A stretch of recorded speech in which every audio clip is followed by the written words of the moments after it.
Welcome to the Osmo Early Bird Podcast. You got your old pal Emac here with one Dave Alafidi Alakran, and we're going to look at some Tuesday action. We have some split slate action, Laffy. We have four early games, three 6 o'clock hour games, and the main slate. Let's focus on the early two slates today, and they are broken down on a couple of the sites. Not everybody has released everything that they want. But we also know we have the DFS strategy show at 9:15 tomorrow. That's going to go game by game through everything, plus the deep dive, which will hit every main game slate, and then live before lock. Let's get this done. What do you like here kicking off? And how have you been? It's been 24 hours. You still soaking in that perhaps the Philadelphia 76ers are not a complete dirtbag team? Man, they scored 51 points in the third quarter alone, franchise record. I mean, it was insane. It was a franchise record, not in the playoffs, but overall, like ever. It was a really good game. It was a big game. I was pretty happy about it, but honestly, that wasn't the biggest thing of the night. What I enjoyed most was watching the Clippers come back from a 31-point deficit. I mean. Well, I don't know if you stayed up for it, but I'm assuming not, right? But but I was in bed watching it via the phone. Yeah, and, right. And such. And I have, sorry to cut you off, but I have the Fitbit, and Fitbit told me I slept 3 hours and 33 minutes last night because that's not good. I finally fell asleep around 1:30, and then I got up at 6:08. So there we are. I'm running on caffeine right now, but it was crazy because I kept like turning off the phone, lying down, and then I clicked the phone. I'm like, they're only down 20. They're only down 10. Holy shit! They might win this thing. I mean, Lou Williams was spectacular, and every time he shot, Lou Williams can get in this zone sometimes where every time he shoots, you just know it's going to go in. And that's what happened. And it's a very uniquely built roster because, you know, arguably your two best players come off the bench. Yep. I mean, I think Lou is easily the best player on that team, the most impact player. And you could make an argument that Montrezl Harrell is your second best player. If you want to say Danilo Gallinari, fine. But I think as a two-way player, Montrezl Harrell makes the type of impact that can change the course of games. It was incredible. It was a colossal implosion by the Warriors as well. I mean, they're still going to win this series. They're probably still going to win it all. I mean, I would be surprised if any other team did. But there's no denying that that made for really great basketball in an opening series with a 1-8 that generally is not exciting. Yeah, I mean, absolutely. And I know you're well ensconced in Lou Williams. We're going to talk NBA for a minute because, you know, it's what we do at Osmo. We have content, and then we focus on the other sports to open things up. But Lou Williams, 14-year veteran, 7 years there in Philly, ran out 2.5 seasons in Atlanta, had a hot minute there in Toronto, was with the Lakers, did a little moment with Houston. He is unbelievable. He like at the end of the first quarter, I don't know if he was like -1 or +3, but holy hell, he ended up with like 31 points, 11 assists in that game. He's just been around forever, and it's just a phenomenal player. And as you mentioned, coming off the bench with Montrezl Harrell, and then the funny thing is the two guys that are starting in the place of Montrezl and of Lou Williams are recent acquisitions. Landry Shamet from the Philly city, and then Zubac, how the hell the Lakers traded Zubac? I have no idea why, but you look at this lineup and you're like, okay, you said the best players coming off the bench? What the hell? And they're in the playoffs, and this is what I love. Back to the beginning of my NBA days, I was a huge fan of Seattle Supersonics, and they had like 3 years in a row where they were like 42 and 42 or 44 and 40. And I love those teams. Xavier McDaniels, Tom Chambers, Dale Ellis, Adele Threatt, all those guys. But they competed every freaking night. And that's different now because these teams rest guys, and I get the tanking for draft picks and ping pong balls and all that stuff. But it's kind of changed. But this Clippers team has not given up. Shout out to Doc Rivers. Should have never been a GM. But holy God, bleep, bleep, bleep. He's a pretty good in-game coach and overall coach. And I would have never thought that even when he had the big three there in Boston. But yeah, this is like the perfect storm. Plus Steve Ballmer has them. And I was hoping they would end up in Seattle or maybe Sacramento, who is now my new favorite Western Conference team. And I still managed to root for two teams. Lafayette did not make the playoffs. Sacramento's my new team now. And I'm glad with the Lou Walton hiring. And then, of course, the Washington Wizards, because I live out here. But, yeah, the whole John Wall thing is far, far too close to home with the Gilbert Arenas issues. Different off-court things, but the same catastrophic injury thing. So, yeah, kind of crappy. And I wish the Supersonics would come back in some incarnation. Yeah, I'm really missing them. All right, let's hit this up enough with basketball, even though we could talk basketball forever because Lofty is one of the most informed and ensconced people, running out 7 days a week content between Osimo and, of course, Sirius XM. That is Sirius 210 XM 87. Did I get that right? That's right. There we go. I listened to you. I was one of my buddies came out that I went to college with from University of Washington, and we happened to be in the same tiny towns in Eastern Washington that were in the same leagues, even though we were like 2.5 hours apart. One end of our league to the other stretched 240 miles. So, yeah, I lived in Podunksville. But he came out here, and I picked him up from the airport, and we went out to dinner because he was going to a conference in Washington, D.C., and I clicked on you and Manny. And I'm like, oh, yeah, I know these guys. He's like, wait, what? I've listened to this before. And because he can play DFS. He's in Oregon now. So he can do DFS. But he's like, yeah, none of our buddies know what it is in Washington State. And I'm like, yeah, I know. They turned it from an illegal thing into a Class C felony. But, hey, you can still smoke a joint there in Washington. Oh, nice. Whatever. But he was like, you know these guys? So I handed him my phone, and I'm like, yeah, look, here's text from Lofty. Here's text from Andy. So there we are. But let's get in. We've got a 3-game slate here. 4-game slate here in the morning. We're looking at a couple marginal pitchers, a couple of pitchers that have some talent. We have Brad Keller, Sonny Gray, Michael Wacha, Walker Buehler, Jake Arrieta, Zach Wheeler, Lucas Giolito, and Corbin Burns. Corbin Burns seemingly liking to give up some home runs. Giolito, your mileage may vary, but he is solid. My wife tells me, she hears me from the other room. Mileage may vary. Yes, all the time. She's like, yeah, you said that 4 times on the show the other day. I'm like, what? Are you listening? She goes, no, but I hear it when you say that. So. Your wife is 100% correct. I actually considered mentioning it. When did we do it? Did we do a show together yesterday? I can't. Yeah, it was yesterday. She goes, you said it 3 times in your podcast. Oh, I know. She didn't say it on the show today. Good job. I'm like, oh, great. We all have certain things that we say too frequently, and yeah, mileage may vary. Yep, certainly happens a lot. That's that's one of them for me. But I think we're kind of considering a variety of options here, Dave. We've got Walker Buehler, of course, is talented. How many pitches will he go is the key, because the Dodgers do have a nice bullpen, and you've got Dave Roberts, Reston Dave Roberts, as our former cohort Jay Walker used to like to call him. You've got Jake Arrieta on your team now, the Phillies. He's solid, not quite in the decline phase of his career. You got the multi-talented Lucas Giolito and Sonny Gray, Brad Keller. You need a little salary savings. It's him. But who do you like here amongst our first half dozen of pitchers, or first 8 pitchers? Yeah, so I think I'll start at the top. Because there's a couple guys down there towards the bottom that I like quite a bit. Sonny, God, Steven Matz got absolutely destroyed. Zach Wheeler had a nice start last time out. It was good to see that. You know, a couple things that he did really well last year, he wasn't doing earlier, through his first few starts. And, it was a little bit concerning. He had done a great job of last season when he really picked it up, going deep into games. And the biggest thing for him was just hitting his spots.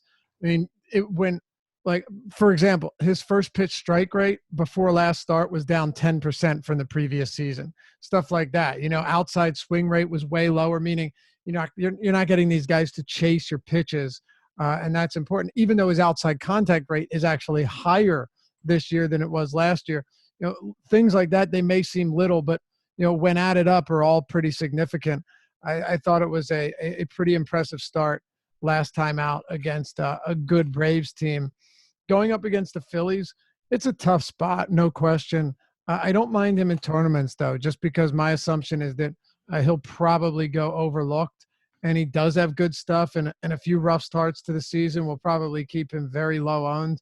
Phillies also have a 4.7 run total.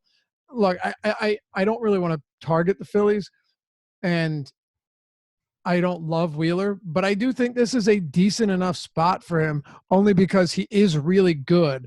And to me, Emax 7,600 on DraftKings, that's really inexpensive for a guy that we know has good stuff. So simply a price play there. I don't think there's any reason he should be less expensive than Jake Arrieta. I simply don't. I mean, Jake Arrieta is coming off of a really solid start against the Miami Marlins. And who knows how much of that had to do with the fact that he faced the Miami Marlins. But if you look at his swinging strike rate, I'm going to give it to you by game this season. His swinging strike rate by game through his first three starts, 6.7% against Atlanta, 1.3% against Minnesota. He had one swing and miss in that game, and 7.4% against Miami. So yeah, he had 8 strikeouts, but 7.4% swinging strikes is not all that encouraging. I don't love Arrieta here at all. I don't love that price point. I think he's going to continue to have way too many games where he's not getting strikeouts, and the strikeouts are exactly what the strikeouts are what we're paying for, which is why I'd rather roll the dice on Zach Wheeler. And one of the reasons for that too, I'll be quick with this because a couple other guys I want to talk about, but Zach Wheeler last season, during the stretch where he's pitching really well over the stretch, like 15, 20 games, had a lot to do with him being able to work really short innings, go 7 plus 8 innings per start.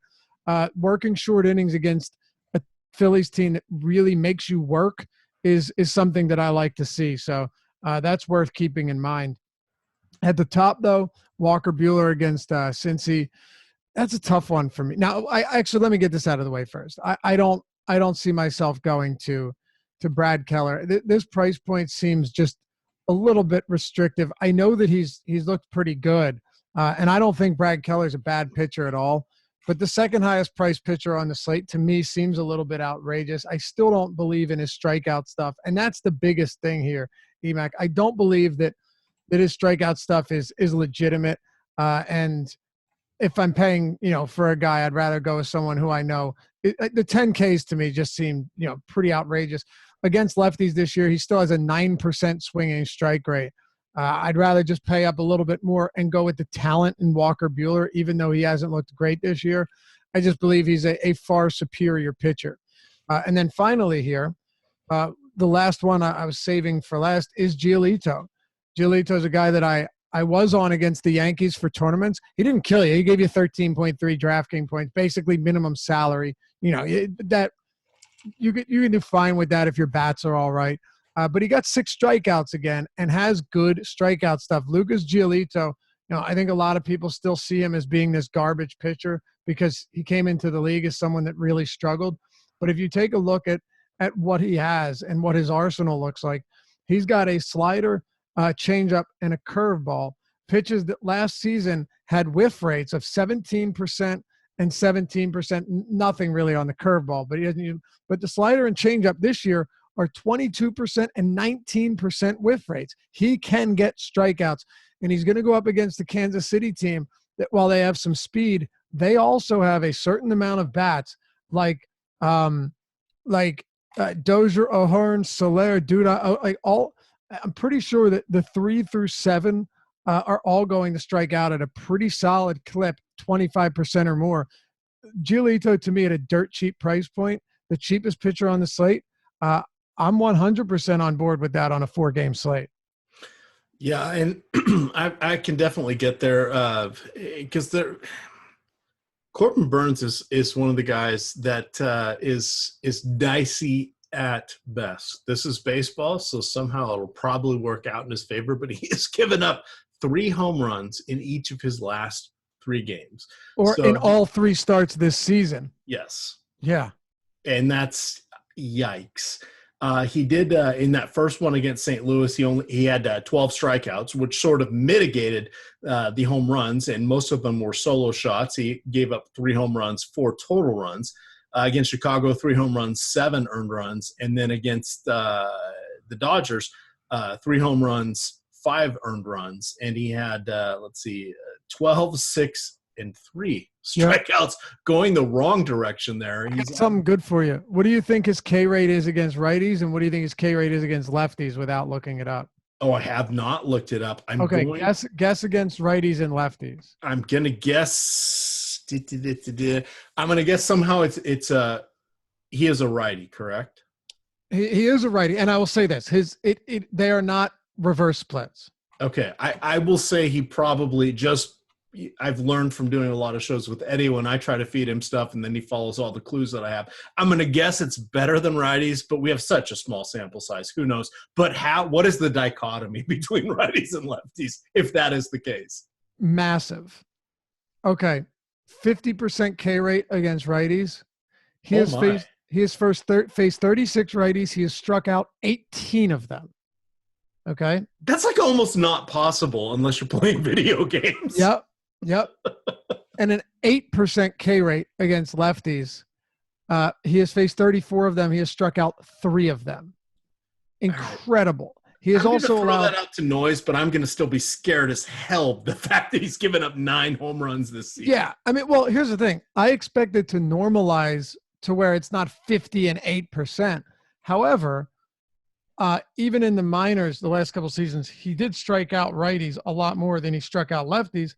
And if you want to go back to last season, he threw around 40 innings at the major league level, and he struck righties out at 28%, lefties out at only 13%. So he does have much better stuff against right-handed hitters, and he's allowed, of those 9 home runs, 6 of them have come against lefties. So, look, I think some of it's noisy. Some of it'll have to balance itself out a bit, but I don't think it's crazy to think that we're going to see a whole lot more of struggles against lefties. And the biggest reason for that is his slider against righties. He throws it 35% of the time. He's fastball slider. Against lefties, he mixes the curve in there, and he basically tries to use the slider and a changeup. None of those pitches have really worked. So he relies on the slider. It works great against righties, but as we know, you're not getting those results against lefties. So there is actually a reason for it, at least. Yeah, and this is worth pointing out. If you're looking for a swerve, here we are saying he's got 9 home runs allowed in his first 3 starts, which is abysmal, but he's going to be going against Matt Carpenter, the switch-hitting Dexter Fowler, and Colton Wong, and that's exactly it. So this is where you ask yourself, do I want to go to Corbin Burnes? And I think in tournaments, the answer it makes sense to say yes. I mean, look, against the Dodgers, only 3 Ks. How many lefties are in that lineup? A lot. St. Louis faced them earlier this season, had 12 strikeouts. How many righties are in that lineup? A lot. For all we know, there might be 7 righties in the lineup today, but there's definitely going to be 6. Corbin Burnes might give up some home runs, but if he had another 10 strikeouts, I wouldn't be surprised either. Yeah, and if nobody's on base, we pointed that out with Aaron Sanchez. A lot of these ground ball pitchers, you brought up Martin Perez the other day. We talked about Wade Miley. We've talked about Andrew Kashner. If these guys can just limit their horribleness, if nobody's on base, it's not that hard. And the comparison I made today on the Live Before Lock with Chris Fax was, is it really that different if somebody hits a solo home run or if somebody has if you have back-to-back doubles from your opposing hitters? Wait, hold on. Ask this one more time. Yes. Okay. So if you are a pitcher and you give up back-to-back doubles, which generally means, first guy's on second base, the next guy comes up, hits a double, puts that runner in, and then he's on second, versus a solo home run, you do have one base runner. Oh, give me the solo shot all day long. Yeah. This is so if nobody's on base, it's not a worst case outcome. All day long. I mean, That's why guys that give up solo shots but have strikeout upside are some of the greatest pitchers for fantasy purposes that we've seen. Cole Hamill, John Lester. Hell, Right. let's throw in Cole Hamels in his prime would give up a solo shot or two a day or a game, but Roy Halladay. I'm going to mention all of the Phillies guys I can here. you want to throw Cliff Lee in there too? Well, he was a Mariner briefly, and we didn't get the good part of that one. So we loved him, and man, we loved Cliff in Philly. Was he in Cleveland as well? He went to. I can't remember now. He won a Cy Young in Cleveland, right? Isn't that where he won the Cy Young? I thought so, but now I'm looking up the stats because this is fun. fun. Indians. He was with the Indians from 2002 to 2009. Spent two-thirds of the season. Only a half a season with the Mariners, right? Yeah. Oh, but it was memorable because he was actually decent, and then the one game we needed him to win, he sucked. Oh, really? Yeah. I can't remember which is Cy Young season. I'm pretty sure it was 2008 with the Indians. He had 22 wins. Yeah, I'm assuming that was it. 2008. Well, that's at least what Google says right now without diving into it. 22 wins had to have been. Yep, 2008 when he had 2.83. Oh, wait, that's his xFIP.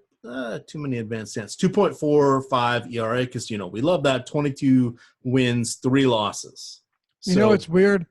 I always, for some reason, looked at Cliff Lee as a guy, and I was younger at the time and not really into DFS. I mean, there was no DFS back then. We always knew how amazing he was. I always assumed he got more strikeouts, but he didn't. I mean, the best K rate he ever had in the majors was 25, basically 26%, but his Cy Young season was 19%. That's crazy. Yeah, well, we didn't. But he know was about really good. metrics. I mean, he was phenomenal. Yeah, advanced metrics did not exist then, Lofty. It was all batting average, RBIs, and home runs. Yep. All right. Taking a step back here again. So we have Wheeler in a tough matchup. Probably going to cross him off. Arrieta, maybe we'll roll the dice. Corbin Burns, dangerous as hell, but he is facing a lot of righties. You've got Brad Keller at 8,500 on DK. No, thank you. Lucas Giolito, 6,400. That looks like our SP2. You have the less than stellar Sonny Gray at 7,400 there on DK. And again, we're talking about a lot of these pitchers from a 2 SP starting requirement, which is what you're going to get on Fantasy Draft, Yahoo, etc. So this analysis does apply across the board. You just have to find the nuances in pricing. But it looks like Walker Buehler is priced at the top for a reason.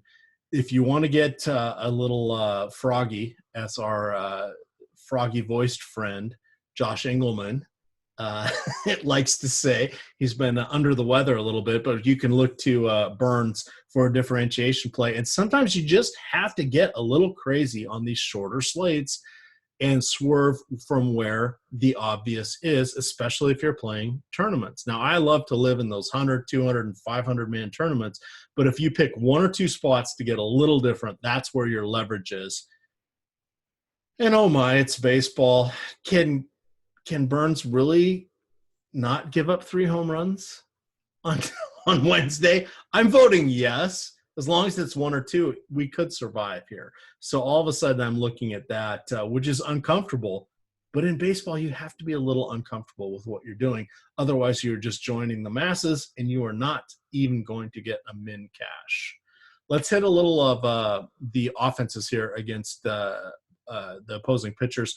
Of course, we're going to like Harper and Rhys Hoskins going against Wheeler.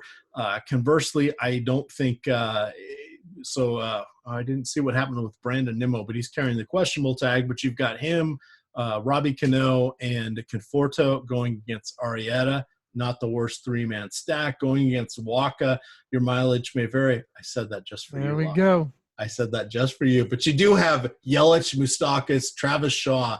That's a fierce trio. It all depends if we can get them in 3 of the 4 spots adjacent in the lineup. What do you like here as we close out our 4-game early slate for offensive purposes, keeping in mind there will be a game-by-game breakdown again on the Osmo YouTube channel, every game in full detail. I definitely like pitching more than I like hitting.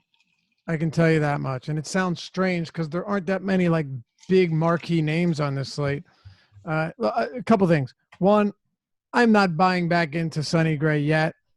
He's been pretty solid. I take nothing away from him, but against Miami, okay, fine. You pitched well against Miami in 4 innings, and then Pittsburgh, you were strong, but their offense has been pretty dreadful. You faced Pittsburgh, and Miami this season. Now you've got to face the Dodgers.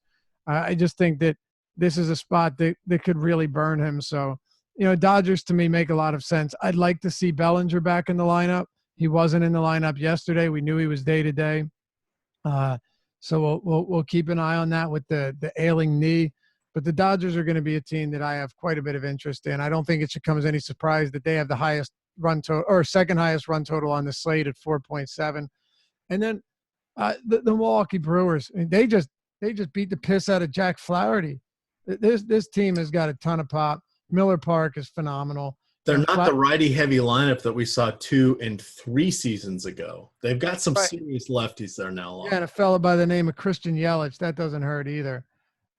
Did he win an MVP or something? Yeah. Might be 2 in a row. Flaherty went 2 2/3 with 9 hits, 5 earned, and 2 home runs. I mean, just incredible.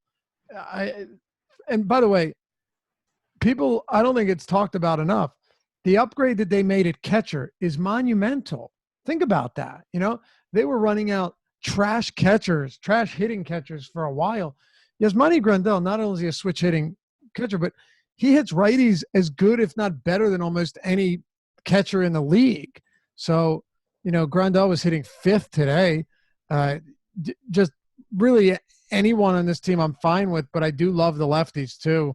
Yelich, Shaw, Moustakas, Grandal, and of course, Kane is perfectly fine. So those are the 2 teams that I have the most love for here. 4.9 run total leads the way on this slate for the Milwaukee Brewers.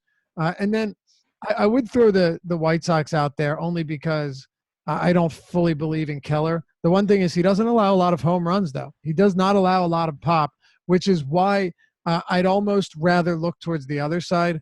And I don't have a problem on a short slate. If Giolito is popular because he's the cheapest pitcher, I will definitely get some Kansas City bats, preferably the ones that preferably the ones that can hit for power. I know there aren't a ton of them in this lineup, but the middle features at least enough of them, which would make this an interesting spot and a favorable pitch or venue change. But here's the biggest thing, Emac.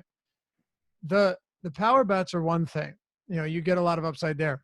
But Giolito allowed 26 stolen bases last year. He was actually one of the worst catchers in the league when it came to holding runners. So this is also a very good base stealing matchup. It worries me more seeing that. I had forgotten about that. It makes me like the Royals more now, especially, again, if Giolito's popular because of how cheap he is and because the Royals actually have one of the lower totals on this slate. That speed could be devastating to Giolito, and you could see some really big run totals or just big fantasy totals because of the speed on the base paths for the Royals. All right. I'm expecting some hate mail or hate email coming your way from Manny Pena, Eric Kratz, and wait for it, Jet, not Jeff, Yep. Jet Bandy. Jet Bandy, the wet bandit. Yeah. And nice call out, Home Alone. I like that one. You like that? Nice. And if you want to go back to Lucroy before he got traded too, yeah, the wet bed, absolutely from Home Alone. You're the first one to catch that reference. And I didn't mention it because we already talked about it, but while I think Corbin Burns definitely has upside here, he's super homer prone right now. Whether or not this is going to settle down, we still have to consider that he's allowed 3 home runs in all 3 starts this season. So even if you're not stacking, guys like Matt Carpenter are phenomenal plays here. And Goldschmidt's just so good that it kind of doesn't matter. Yeah, Goldschmidt's approaching that 400, 200 club that you and Manny sort of invented back in the Fan Vice days with the WOBA and isolated power. He is beyond elite both against lefties and righties. Yeah, the other guys that we don't want to sleep on, Josh Donaldson. He's been injured for a while, but he is phenomenal against righties, not just a lefty killer anymore. Looking at our three-game 6 o'clock hour slate, we do have the Boston Red Sox at the New York Yankees. We've got Nathan Eovaldi going against J.A. Happ. That one is going off at 6:35. You have a 58 degrees at first pitch. No real wind to worry about. A little bit of a cross breeze, but that's not going to affect us. Cleveland Indians at Seattle Mariners. Seattle has joined Cleveland now as one of the teams that is going to be doing those early slates during the Monday through Thursday. So that's a 3:40 game. It's 3:40, yes. Oh, so good call out. So it's 62 there, which is a little bit warmer than what we're used to seeing in Seattle. And for those of you that don't know, and I still see analysts putting this out, Seattle is not in a closed stadium like the Milwaukee Brewers, et cetera. They're a carport. So even they won't ever get rained out, but it does nothing for wind. It does mitigate it a little bit, but it does nothing for the temperature, and it gets really cold. I brought up the point on the show today, live before lock, that they are about maybe a strong pitching wedge, a clubbing down on the driver away from Puget Sound. So they're right by the water, much like not as close as San Francisco is, or at Oracle Park, but they're not that far away. You can see it from the stadium, and it's only a few blocks away. So when it gets cold there and you get that ocean breeze coming in, or the breeze from the sound, because it's really not the ocean, but it does affect things. You get that marine layer, and that is something that is important. And even though you hear stories about Griffey wanting the roof closed because it helped him, it didn't help him a ton. It just maybe at the best turns some close to warning track fly balls into second row home runs. It's not going to affect things. So keep that in mind. But as we move to our 3-pack here for the late games, we have a 6-pack of pitchers. You got, as I mentioned, Eovaldi and Happ. You got Carlos Carrasco, generally does better on the road than he does at home. We've seen that consistently, 10 to 15% across all categories. Doesn't always hold true because, hey, it's baseball, but this is a nice spot for him against the Mariners. They cannot all keep on the hot hitting streak at the same time. The field is coming back to them. The peloton, as they say, is reeling in the leaders, and they're not even 7 runs per game like they were through the first 14 games of the season, but they're getting pulled back in. That's a bit of a concern there, but we like Carrasco. We also like Trevor Williams in an intriguing spot here against Spencer Turnbull. Now, these guys are all relatively closely priced, so I'm going to toss out Eric Swanson. We don't have a lot of a book on him. He's going for the Mariners. And then the other guy I'm not a huge fan of is Nathan Eovaldi and his very straight, very fast fastball. Not a lot of movement on that. And even though this is a watered-down version of the Yankees, who have a better team on the DL or the IL right now than they do in their regular lineup, and it's a veritable all-star team, Laffy, of those on the DL. And it's just one of those where I'm okay considering Eovaldi a little bit. Trevor Williams and Spencer Turnbull, I think, are our wild cards here. They're on this 3-game slate, priced right in the middle of everybody else. I think they will be the ones that lose the ownership percentage, particularly on the 2 pitcher sites here. What do you like or dislike about either one? Turnbull has a touch of strikeout upside. Trevor Williams probably will pitch further into the game, won't get his ass kicked in this matchup, but doesn't have the strikeout upside. Is there one way you're leaning with our first look here on Tuesday night? One thing that's kind of interesting is the Pittsburgh Pirates have actually had some games this season where they've been striking out at a very high clip, and it's somewhat alarming. I would think that doesn't last, but it has been slightly odd. Now, overall, you're still getting a team that is not going to punch out at a high clip. Last year, they were towards the bottom in K rate against righties. This year, they are also, I'm assuming, towards the bottom as well. Yeah, they're down there towards the bottom. Just a couple games there where they've struck out at a high rate. Outside of that, though, You're not going to get that whatsoever. I mean, I think we very much have to consider that. They have 395 plate appearances against righties. Only the Dodgers and Angels are striking out at a lesser clip than the Pirates this season. And strikeouts really matter, especially when you're a guy like Spencer Turnbull and you're going to give up some runs. I mean, I would assume, like you're put him at two, 3 runs or so and hope he gets the strikeouts. I don't like this. I don't really like any pitching from this slate, and I probably am not going to play it. But Carlos Carrasco is I know coming off. He's had 2 bad, horrible starts, negative fantasy point starts, and 1 phenomenal 12 strikeout start against Toronto. If I'm playing this, it's starting with Carrasco. Carrasco over the last 3 or 4 years has been markedly better away from home. For whatever it's worth, I'm just pointing it out. Way better away from Progressive Field, and it hasn't even been close. And it doesn't make sense, especially when you think about how there's always those hints about Cleveland spying on the opposing pitcher. How is their guy doing poorly at home? I know, and his K rate's mostly the same, but everything else, including his xFIP, is dramatically different. So take that for what it's worth, but also consider Carrasco's only 9,100, and he's still a really good pitcher who could easily give you 7 scoreless with like 13 strikeouts. We've seen him do it many times before. He's my top guy. And then I've never even heard of Eric Swanson. I'm not going to sit here and pretend that I have. I looked it up. He was like number 12 in the Mariners system or something. He was deep enough that being literally a lifelong Mariners fan, had gone to their first ever game in the Kingdom. Never heard of him. Right. So there you go. I try to follow all of their minor league stuff because I love to consume baseball content, and I think it's absolutely fascinating. And he popped up. I'm like, who is this guy? And then I'm thinking Anthony Swarzak, who came over from Minnesota. Yeah. And all this. So. He's number 12. Number 12 in their farm system. So Justice Sheffield, number 1. But yep, number 12. Sheffield's actually not bad. Keep an eye on him. Oh no, I know, and that's the reason I mentioned him. Everything I've seen about him is promising. I don't know what to make of this Swanson character. I mean, I'll be honest with you.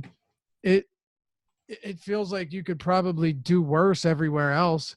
And in 42 innings last year, he struck out almost 12 batters per 9 at Double-A. In 42 innings, he had a 34% K rate. And then in Triple-A, he had a 26% K rate in 72 innings. So the fella's got some strikeout upside. I'll be honest with you. If I'm going to play this, and I have to play J.A. Happ against Boston at Yankee Stadium. By the way, he has not looked good this year. Nathan Eovaldi, like you say, throws that straight fastball. He did make some differences. He made some I won't get into all the adjustments that he made last year. They were significant enough to fix his results, but it takes too long to explain them. Basically, just a plane that he was throwing his fastball and his two-seamer on. But I don't have interest in him against the Yankees, and I personally don't believe he's that good. Turnbull, I guess you could go to Williams. My assumption is he'll probably be, the second most popular pitcher along with Carrasco. Give me some Swanson here. Give me some Swanson, and give me like 5 innings, 2 runs, and 6, 7 strikeouts, which I think is possible if they let him go, 80 pitches or so. He's got all I care about is the Ks here at this price point on a bad slate. All right, so quick look here at Swanson. He's been with the Yankees, Rangers, and now the Mariners. Yep. This is courtesy of let's see here, Fangraphs here, and they're saying that he is going to be at best a future innings eating 4th starter. So not the best news there. However, let's consider that this is pardon. We only need 1 start, and it comes against Cleveland. And this is not the Cleveland team we're used to. They're bad. Edwin Encarnacion, revenge, because, he was there last year. Yonder Alonso, no longer with Cleveland. Jason Kipnis, back, healthy now. Michael Brantley, he's over there with the Astros. Francisco Lindor, not healthy. So this is not the same Cleveland lineup that we used to have to worry about for the last Even 2 years. Jan Gomes is gone. Oh, that's right. With the Nationals now, Yeah, they've turned everything over. Kevin Plawecki.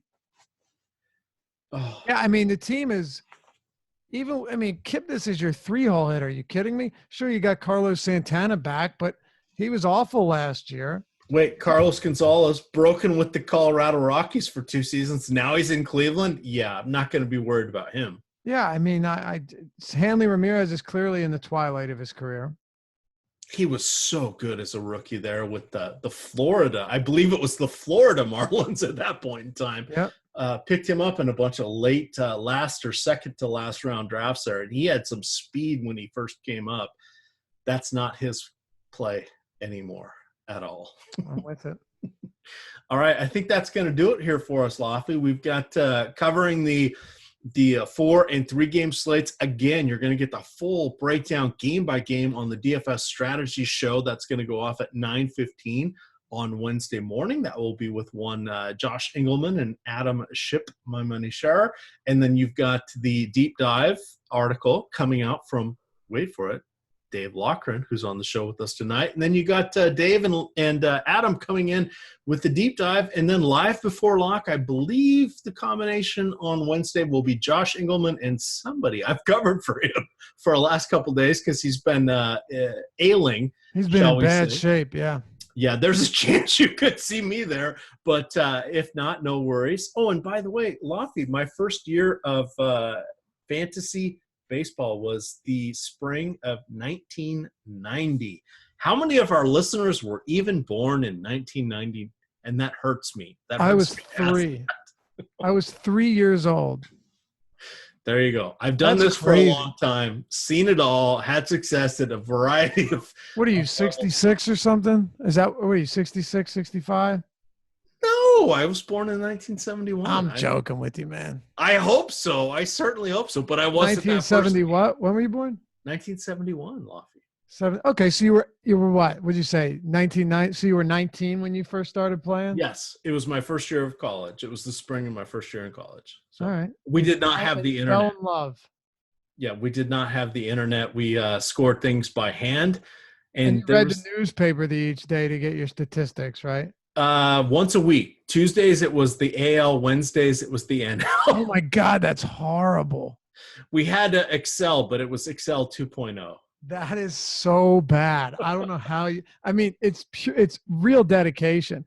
And the thing is, in terms of watching games, you couldn't get the MLB packages. Oh no, we would watch the ESPN highlights, and then it wasn't even Fox had just become a network right around then, and they didn't have the show. I forget it was CNN Sports or something. It was something else, but we would watch it. And the only guy that had cable in his room at my fraternity, literally the only guy that had cable, he was a Dodgers fan. So we were all Mariners fans living in Seattle, and he would just flip to wherever he thought the Dodgers were going to come up next. And Dodgers were the senior circuit, so they always did them first. But then he would bounce around looking for Dodgers highlights. So we wouldn't always know the scores of the other games outside of the Mariners until the next day. Awful. Oh, times have changed, Dave. Times have changed. Hopefully they have not passed me by, but check us out. We're out there on awesemo.com. Definitely sign up to the YouTube channel. Hit that subscribe button, that notification bell. We are pumping out between 4 and 8 hours of content every single day. Well, except for Sunday when we only put out about 2 hours. But Sunday is a day of rest for most people. But you do not have to worry. We have a full-blown show there for MLB. And then you have Fast Eddie Fear taking you down the home stretch for whatever NBA playoff content is happening through June. Wait for it, through June. So you got Eddie for another 6 weeks at least. But check it out. If you have not yet signed up, use the promo code EARLYBIRD, all one word, gets you 50% off any 1-month package there at awesemo.com, and that does include the Fantasy Cruncher add-on. And by the way, they have us beta testing some stuff behind the scenes that are really going to blow your socks off. So check that out. With that, gamers, you can follow Dave at Lofty_D on Twitter. I am at EMACD DFS. Help me hit that 10,000 mark. I'm 40 away right now. That's kind of a fun, meaningless total, but it's hilarious for me considering the town I grew up in was about 2,500 people. My wife and I laugh at that every We'll time. get you there. Every time we talk about that. But with that, gamers, good luck.